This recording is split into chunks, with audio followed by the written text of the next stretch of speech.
माननीय Shrimati Dimple Yadav ji. Thank you, Speaker, sir, for giving me an opportunity to speak in the Public Examination Prevention of Unfair Means Amendment.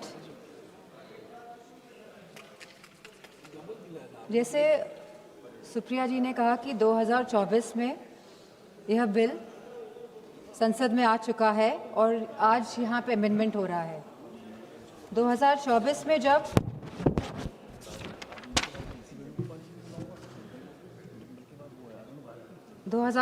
में जब NTA द्वारा परीक्षाएं कराई गई तो ये देखा गया कि यूजीसी नीट कैंसिल हुआ एक दिन बाद जब उस परीक्षा करी गई।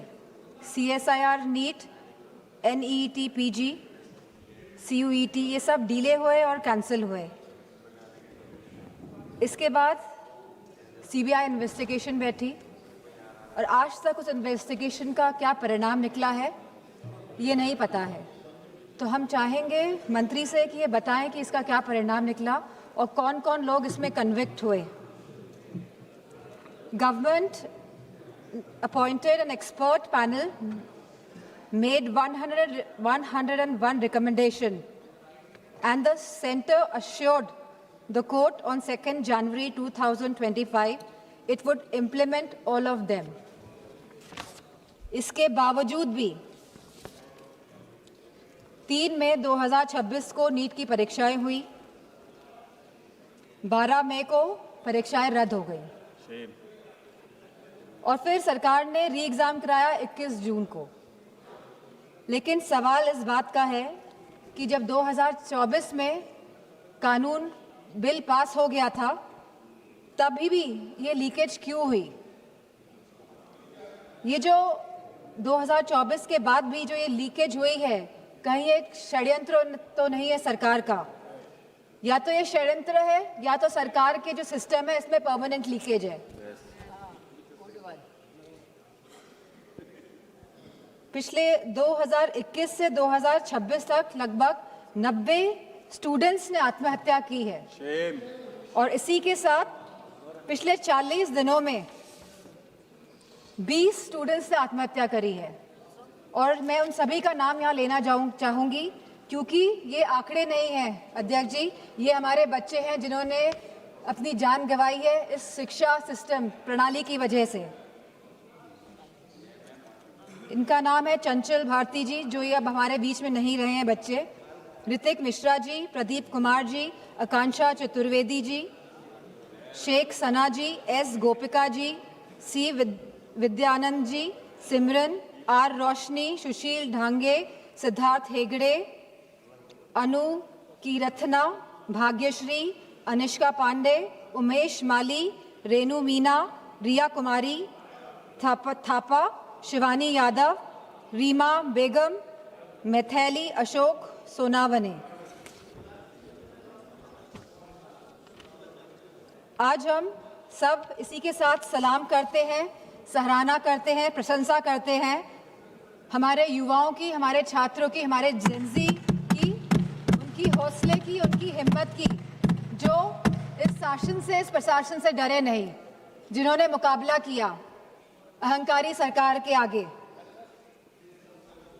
ये पूरा जंतर मंतर का जो आंदोलन है ये पिछले 1 महीने से ज़्यादा से चल रहा था और बहुत ही शांतिपूर्ण तरीके से चल रहा था। हर स्टेट से बच्चे आ रहे थे, जा रहे थे।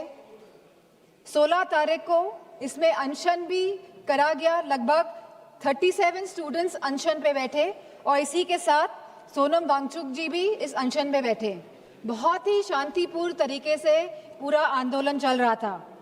समाजवादी पार्टी को पूरा समर्थन था इस आंदोलन का और मैं कहना चाहूँगी कि हमारे सभी युवा समाजवादी पार्टी के सांसद इस आंदोलन में गए, शरीक होने गए और ये कोई पॉलिटिक्स करने नहीं गए थे।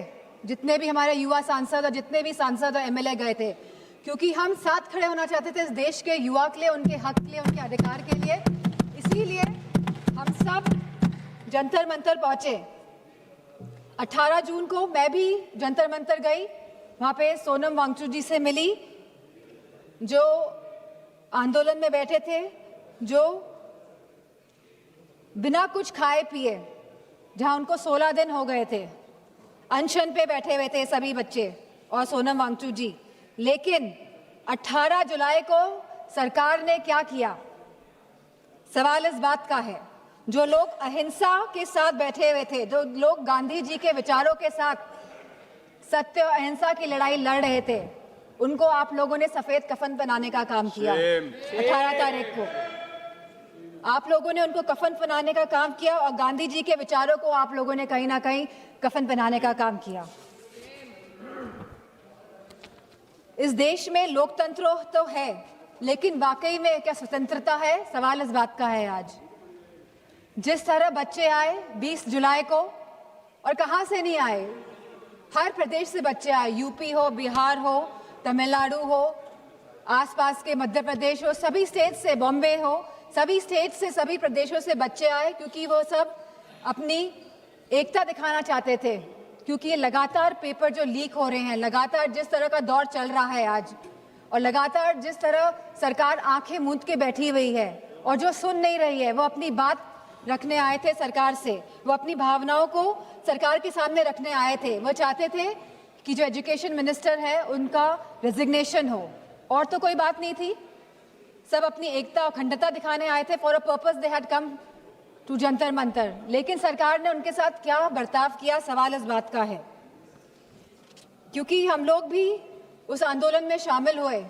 और क्यों शामिल हुए हम लोग? क्योंकि ये बच्चे आंदोलन में बैठे थे, क्योंकि ये हमारे देश के बच्चे आंदोलन में बैठे थे। हो सकता है हमारे बच्चे नहीं बैठे हों, हम किसी के भी, लेकिन बच्चे तो देश के थे, हमारे बच्चे थे। इसी भावना के साथ हम इस आंदोलन में गए कि हमको साथ देना है, नहीं तो हम अपना मुंह कैसे दिखाएंगे? हमारी अंतरात्मा क्या जवाब देगी? और ये आत्मा की जवाब जो हम दूसरों को नहीं देना चाहते थे, हम खुद को हमको जवाब देना था। इसीलिए हम सब गए।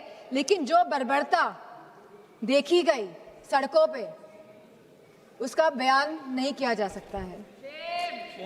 आपने बैरिकेडिंग लगा दी 100-100 मीटर पर, और बच्चों को आपने वहां पे ट्रैप कर दिया, और फिर वहां पे आपने लाठियां बजाई बच्चों पे, उनके सर फोड़े गए, बेटियों के कपड़े जानबूझ के फाड़े गए। ये सरकार जो बेटियों की बात करती है, आपने बेटियों के कपड़े फाड़े, आपने कील लगे वाले डंडों से बच्चों के सर फोड़े, वहां पे आपने पैलेट गन चलाई, आपने बिहार में AK-47 का प्रयोग किया। हम थे वहां पे, हमें पता है क्या स्थिति थी। किस फेयरलेसनेस के साथ, बिना डरे बच्चों ने सामना किया इस प्रशासन का, शासन का और सरकार का। बहुत बच्चे बेहोश हो गए, बहुत बच्चों के सर से खून निकल रहा था। They were feeling humiliated. I could feel their pain because I was there. और मैं समझती हूँ जितने भी लोगों ने, जितनी भी माताओं ने, और मैं समझती हूँ पुरुषों ने भी ये रील्स देखी है इंस्टाग्राम में, सोशल मीडिया के माध्यम से, जो भारतीय जनता पार्टी के लोग छुपा नहीं पाए अपनी गोदी मीडिया द्वारा। तो सबका दिल कहीं ना कहीं आहत हुआ। सबको चोट पहुंचाने का काम भारतीय जनता पार्टी की सरकार ने किया है इस आंदोलन को लेके। और जिस तरह से बेटियां इस ट्रॉमा से गुजरी हैं, वो बोल नहीं पा रही थी ठीक से, वो सांस नहीं ले पाई थी ठीक से। जिस तरह से आपने छातियों पे बच्चों का वार किया है, मैं समझती हूँ कहीं ना कहीं आप सबके आगे तो आएगा ही है, कोई भूलने वाला है नहीं। यहाँ पे लोग इमरजेंसी की बात करते हैं, 50 साल पहले इमरजेंसी लगी थी और आज भी इमरजेंसी की बात होती है। लेकिन इमरजेंसी अगर वाकई में आप लोगों को देखनी थी तो आप आते हो सड़कों में देखते कि इमरजेंसी क्या होती है। जहाँ बच्चे खून पसीना बहा रहे थे सड़कों पे, वहां पे आप सब लोग बहुत ही महफूज तरीके से बैठे हुए थे संसद के अंदर। और यहाँ पे बहुत सारे सांसद जो पता नहीं क्या क्या बयान दे रहे हैं बच्चों के लिए, अभद्र भाषा का प्रयोग कर रहे हैं। और साथ में एक सांसद तो आए थे, कह रहे थे कि बहुत ही अराजक तत्व थे। क्या आप हमारे बच्चों को अब अराजक तत्व कहेंगे?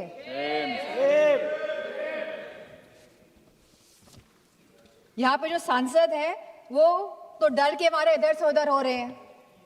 सरकार को डिलिमिटेशन बिल पास कराना है तो दबाव बनाया जा रहा है सब पे कि आप इधर हो जाइए, आप उधर हो जाइए, लेकिन आप लोग बच्चों पे कोई दबाव नहीं बना पाए। और हमें बहुत फक्र है इस बात का कि हमारे बच्चे झुके नहीं आपके आगे, इस सरकार के आगे नतमस्तक नहीं हुए।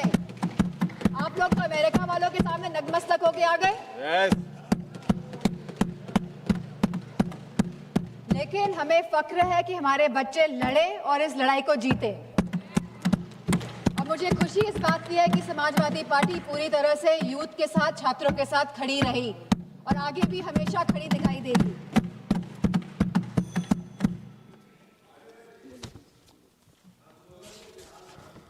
अगर कोई रूल्स और रेगुलेशंस लाने ही है तो ये जो सांसद लोग इधर से संसद के अंदर जो सांसद लोग चाहे लोकसभा और राज्यसभा और इधर से उधर भटक रहे हैं, इसके लिए कोई रूल लेकर आइए, क्योंकि कहीं ना कहीं ये लोकतंत्र को क्षति पहुंचाने का काम कर रहे हैं।